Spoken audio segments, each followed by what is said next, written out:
English మాట్లాడడానికి భయపడుతున్నారా? అయితే మీకోసమే ఈ స్పోకెన్ ఇంగ్లీష్ క్లాసెస్. వెంటనే కాల్ చేసి జాయిన్ అవ్వండి. నమస్తే రమ్మగారు. నమస్తే అజయ్. రమ్మగారు, ఏదన్నా వింతలు విచిత్రాలు ఉంటాయి కదా, అలాంటి కథ ఏదైనా ఒకటి చెప్తారా? చెప్తా. చందమామలో వచ్చిన కథే ఒకటి. పూర్వమట నాగలోకంలో అపరాజిత అని ఒక నాగకన్య ఉండేది. అయితే ఈ నాగకన్యకి ఏంటంటే భూలోకం అంటే ఇష్టం. నాగులు స్వేచ్ఛా రూపులు, ఏ రూపం కావాలంటే ఆ రూపం తీసుకుంటారు.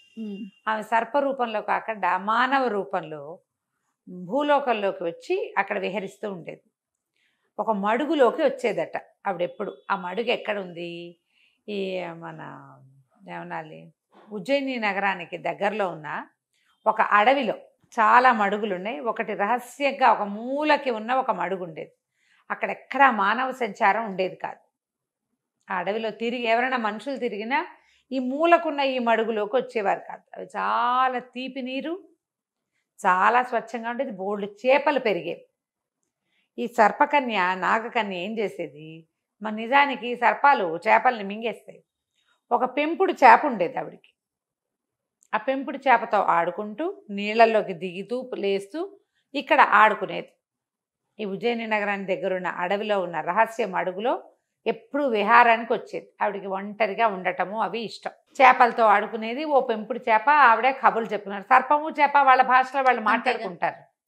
సరే, ఏమైంది, ఒకసారి ఆవిడ అలా వచ్చి ఆ విహారానికి వచ్చి, ఇప్పుడు చూడు ఎంత వింతగా ఉంది, విచిత్రంగా అనిపిస్తుంది కదా, వచ్చి నిజ రూపంతో అంటే సాయి మానవ రూపంతో ఓ బండ మీద పడుకుంటే ఈ ఉజ్జయిని నగరానికి చెందిన కామరూపుడు అనే పేరున్నటువంటి ఒక గూని మంగలివాడు ఆ ప్రాంతానికి వచ్చాడు. ఓ భల్లూకం వాడు వెంటపడింది. వాడు పరిగెత్తుకుంటూ వచ్చి ఈ రహస్యంగా మడుగు వైపుకి వచ్చేసాడు. కళ్ళు చెదిరిపోయినాయి. ఎంత అందగత్తె, అద్భుత సౌందర్యవతి. కళ్ళు అంటుకుపోయినాయి ఆవిడ మీద. ఆవిడ ఈ గూని, నలుపు, చిర్రజుట్టు, పళ్ళెత్తుగా ఉన్నవాడి రూపం చూసేసరికి కంగారు పడిపోయి, అదేమిటి మనిషి ఇంట్లో ఇంత వికృతంగా ఉంటారా అని కేకలు పెట్టి పో పో ఇక్కడి నుంచి అని తరిమేసి నీళ్ళలోకి దూకేసింది. నీటిలోకి వెళ్ళిపోయింది. ఆవిడ దూకేసింది కానీ ఆ రూపాన్ని స్పష్టంగా చూసేసాడు వాడు, ఆ అద్భుత సౌందర్యాన్ని. వాడు మతిలో లేదు, బయటికి వెళ్ళిపోయాడు. ఇలా జరిగిన కొంతకాలానికి ఏమైంది, ఆ ఉజ్జయిని నగరానికి కేశవుడు అనే రాజుగారు, కేశవ వర్మ, ఆయన రాజు. ఆయనకి పెద్దగా ఆడవాళ్ళ పొడగిట్టదు. దానికి కారణం కేశవర్మ తండ్రి. ఆ కేశవర్మ తండ్రికి 20 మందో 18 మందో భార్యలు ఉండేవాళ్ళు. కానీ ఏ భార్య ఆయనతో లాయల్గా లేదు. వాళ్ళల్లో వాళ్ళు కొట్టుకునేవాళ్ళు, వాళ్ళకి ఇతరత్రా స్నేహాలు ఉండేవి. తర్వాత ఏమో పుట్టిళ్ళకి దోచేవారు, ఒకళ్ళ మీద ఒకళ్ళు కొండాలు చెప్పుకునేవాళ్ళు, చాలా విసిగిపోయేవాడు. దాంతో ఆయన కేశవర్మ తండ్రి ఆడవాళ్ళని నమ్మకూడదని, వాళ్ళని ప్రేమించకూడదని, ఆయనకి 18 మంది భార్యలు ఉండి కూడా వాళ్ళని దగ్గర తీయకూడదని కొడుకుకి బాగా ఎక్కిచ్చాడు. దాంతో ఈయన యుక్త వయస్కుడు అయినా కూడా వివాహం చేసుకోలే. అందంగా ఉండేవాడు రాజుగారి అబ్బాయి, కొత్తగా రాజు అయ్యాడు. పెళ్లి చేసుకోలేదు. పెళ్లి చేసుకోకుండా ఉండిపోయాడు. కొంచెం రాజ్యంలో ఉన్న పెద్దవాళ్ళంతా పెళ్లి కాకపోతే రేపొద్దున మనకి ఉత్తరాధికారి ఎట వస్తాడు ఏమిటి అని ఆలోచించేవారు. కానీ అతను వీళ్ళ మాట వినేవాడు కాదు. అంతమందిని కాకపోతే కొంతమందిని చేసుకోండి, ఒక్క అమ్మాయినైనా చేసుకోండి అనేవారు కనీసం. కానీ ఆయనకి ఏ మనిషిని చూసినా నమ్మకం కలగల. ఒకనాడు ఆయన వేటకి వెళ్ళి తిరిగి వస్తూ అనుకోకుండా ఈ కొలం దగ్గరికి వచ్చేసాడు, ఈ మడుగు దగ్గరికి. అక్కడ ఈ నీళ్లలో నుంచి పైకి లేచి చేపతో ఆడుకుంటున్న మన అపరాజితని చూశాడు. అపరాజిత కూడా చూసి ఎంత బాగున్నాడు, ఎంతో బాగున్నాడని వాళ్ళు స్వేచ్ఛా జీవులు. ఎవరి మీద మనసైతే వాళ్ళ దగ్గరికి వెళ్ళిపోవటం వాళ్ళ ప్రవృత్తి. గబగబా దగ్గరికి వెళ్ళి ఆయన కావలిచ్చుకుంది. నన్ను వివాహం చేసుకో, నేను నిన్ను ప్రేమించాను, గాంధర్వ వీధిన నన్ను వివాహం ఆడు, నువ్వు నాకు నచ్చావని అనేసరికలు ఆయన తోసేసాడు. చీచి, నేను ఆడాళ్ళని నమ్మనని తోసేసాడు. ఆవిడ తెల్లబోయింది. స్త్రీ తనంతట తను వలి చూస్తే మగవాడు ఒప్పుకోవాలి. వాడికి 2 పెళ్ళాలున్నా 16 మంది పెళ్ళాలున్నా సరే, వీడు చీచి అంటున్నాడు. ఆవిడ తెల్లబోయి నీళ్ళలోకి వెళ్ళిపోయింది. ఈయన తిరిగి వచ్చాడు కానీ డల్గా అయిపోయాడు. ఆయనకి స్త్రీ మీద ఆసక్తి లేదు, ఆడాళ్ళ మీద నమ్మకం లేదు, కానీ ఆమె సౌందర్యం ఆయన ఆకర్షించింది. ఇక మర్చిపోలేకపోయాడు, డల్గా అయిపోయాడు. కానీ ఈ అడవిలో ఈ నిమిషంలో ఏం జరిగింది అనేది అటు సైనికులకు కానీ ఎవరికీ తెలియదు. ఎందుకు డల్ అయ్యాడని ఎందుకు డల్ అయ్యాడో తెలియదు. మహా డల్గా ఉండేవాడు. ఎన్ని వైద్యాలు చేయించినా నార్మల్కి రాల, నీరసపడిపోయాడు. ఆహారం తక్కువ తీసుకునేవాడు, నిద్ర పట్టేది కాదు, ఒంటరిగా తిరుగుతూ ఉండేవాడు. రోజులు గడిచిపోయినాయి. ఈ అపరాజితకి ఎలాగైనా అతన్ని సాధించాలని పుట్టింది. ఎట్లా సాధించాలని ఆలోచించి ఏం చేసింది, మళ్ళీ నాగలోకానికి వెళ్ళిపోయి తండ్రిని నాన్న పరకాయ ప్రవేశ విద్య నేర్పించు నాకు అని అడిగింది. ఎట్లా పరకాయ ప్రవేశం చేయాలి, దానికి 2 మంత్రాలు ఉన్నాయి. ఈ మన శరీరం విడిచిపెట్టి ఇంకో శరీరంలో ప్రవేశించడానికి ఒక మంత్రము, ఇందులోకి మళ్ళీ సొంత బాడీలోకి రావడానికి 2వ మంత్రము. ఆ 2 మంత్రాలు ఉపదేశం పుచ్చుకుంది తండ్రి దగ్గర. ఆయన ఏం చేయబోతావమ్మా అన్నాడు. ఏం చేయబోను నాన్న, నాకు ఇది ఒక సరదా వచ్చింది, వేరు శరీరాల్లోకి ప్రవేశించాలని ఉంది. అంటే కూతురు సరదా, ఆయన ఎందుకు కాదంటాడు? అదే కదా. సరేనన్నాడు. ఈ అమ్మాయి ఏం చేసింది, ఇక్కడికి వెళ్ళిపోయి భూలోకంలోకి వెళ్ళిపోయి చేపతో ఆడుకుంటూ నీళ్ళ దగ్గర చూడడం మొదలుపెట్టి. ఇప్పుడు రాజుగారు ఒకడే, కేశవర్మ ఒకడే కాదు, ఈవిడ విరహంతో బాధపడేది. మొట్టమొదట ఈ అమ్మాయిని చూసిన కామరూపుడు కూడా చాలా బాధపడిపోతున్నాడు. వాడికి ఏం చేయాలో తెలియటల్లా.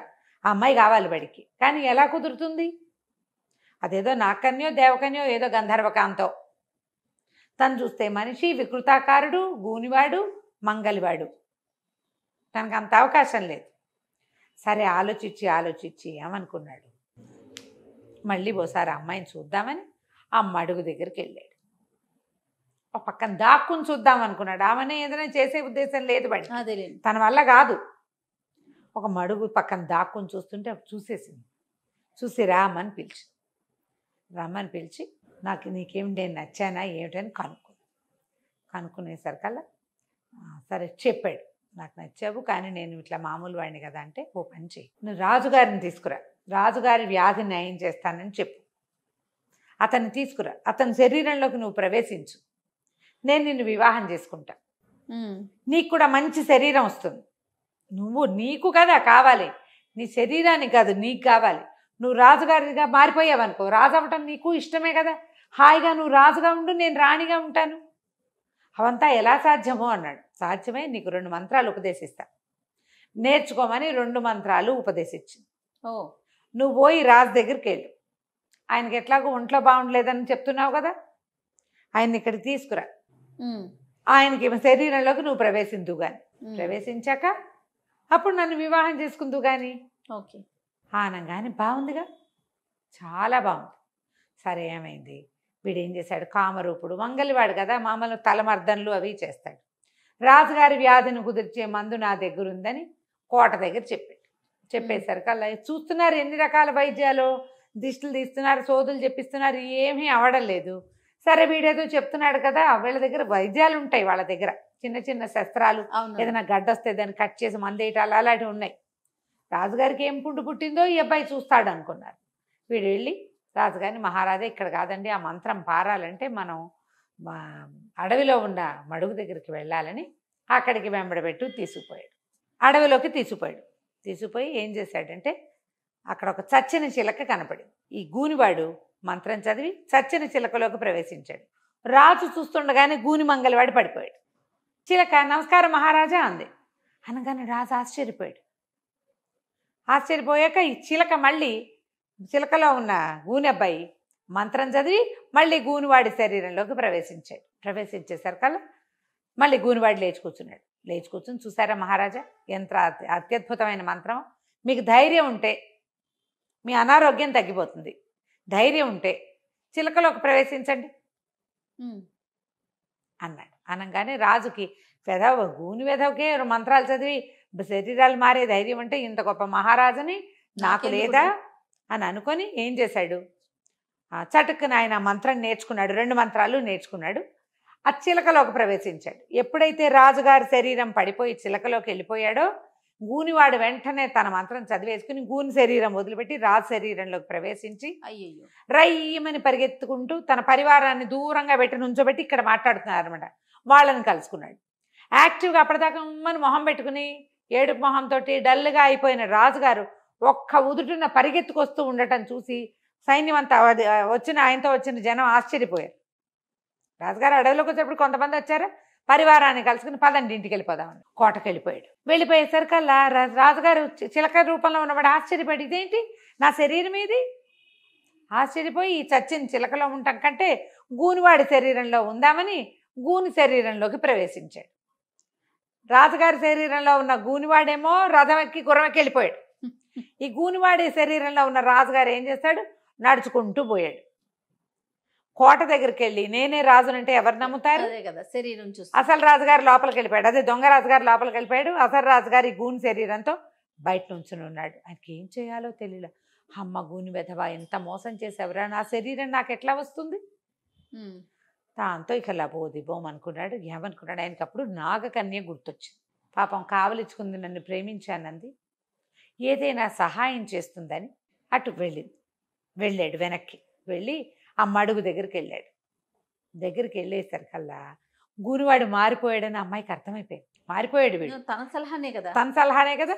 దగ్గరికి వెళ్ళి నన్ను క్షమించు, నువ్వు నన్ను కావలించుకున్నాను, నేను నిన్ను ఒప్పుకోలేదు అనగానే అమ్మాయింది, మరి నన్ను పెళ్లి చేసుకుంటావా అని అడిగింది. చేసుకుంటాను, పెళ్లి చేసుకుంటాను అన్నాడు. సరే నువ్వు ఇక్కడే దాక్కో, నేను ఒక మంత్రం వేస్తా, ఒక తమాషా చేస్తా, చటుక్కున నీ శరీరం విడిచిపెట్టి నీ సొంత శరీరంలోకి ప్రవేశించేందుకు సిద్ధంగా ఉండు నువ్వు అని చెప్పింది. రాత్రి అక్కడే పడుకున్నాడు గూని శరీరంలో ఉన్న రాజుగారు. తెల్లవారగానే ఇదంతా చీకటి మాటం జరిగిపోయింది. తెల్లారేసరికల్లా ఈ అమ్మాయి ఏం చేసింది? ఒక చచ్చిపోయిన చేపని బండ మీద పెట్టుకుని కూర్చుంది. రాజుగారి వేషంలో ఉన్న గూనివాడు పటాలంతో వచ్చి పటాలాన్ని అక్కడెక్కడో నిలబెట్టి లోపలికి వచ్చి, అపరాజిత వచ్చేసాను నేను అని చెప్పాడు. చెప్పి ఇగో నీకు ఇష్టమైన శరీరం, ఇంకా నన్ను వరించు, మనం ఇద్దరం వివాహం చేసుకుందామంటే ఏం వరిస్తాను అని ఏడవటం మొదలుపెట్టింది. ఈ చచ్చిన చేప చచ్చిపోయింది, నా స్నేహం నాకు చిన్నప్పటి నుంచి తల్లిలా భావిస్తాను, మేమిద్దరం ఎంతో స్నేహితులం, ఆమె ఈ రాజుని పెళ్లి చేసుకో అని చెప్తుంది అనుకున్నాను, ఆమె అనుజ్ఞ లేకుండా నేను ఎప్పుడు ఏ పని చేయలేదు, పుట్టినప్పటి నుంచి ఈ చేపతో స్నేహం నాకు. ఈ చేప ఏమో చచ్చిపోయింది, ఇప్పుడు నాకు అనుజ్ఞ ఎవరిస్తారు? నేను ఇప్పుడు మా లోకంలోకి వెళ్ళి మా నాన్నకి ఈ మానవుడిని పెళ్లి చేసుకుంటానంటే ఒప్పుకుంటాడా? ఒప్పుకోడు.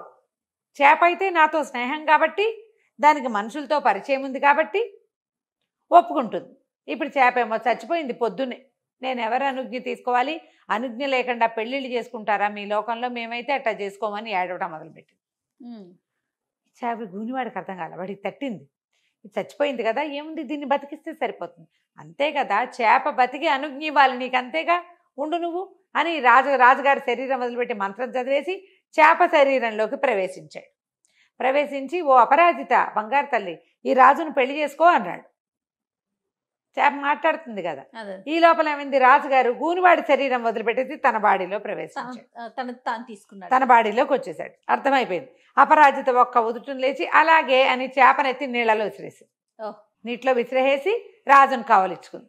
ఇద్దరు నడుచుకుంటూ వెళ్ళిపోయారు. గూనివాడికి అర్థమైపోయింది, ఓహో ఇది జరిగిపోతోందని. అక్కడి నుంచి వాడు చేప శరీరాన్ని వదిలిపెట్టి తన శరీరంలోకి ప్రవేశించి అన్యాయం, అబద్ధం, ఇలా చేసావు, మోసం చేశావు అని పరిగెత్తుకుంటూ వచ్చాడు. ఈ లోపల రాజు రాణి, రాజు అపరాజిత ఇద్దరు కలిసి పటాలం దగ్గరికి వెళ్ళిపోయారు. రాజు వెనకాల పరిగెత్తుకొస్తున్న వాడు రాజుని మోసం చేశాడు. అవును కదా, ఇప్పుడు ఎవరు స్పేర్ చేస్తారు? రాజుగారు అన్నారు, కానీ వీడి వల్ల నాకు అపరాజిత దొరికింది కాబట్టి వీడిని నగర బహిష్కారం చేయండి అని నగరంలో నుంచి బయట పంపించేశారు.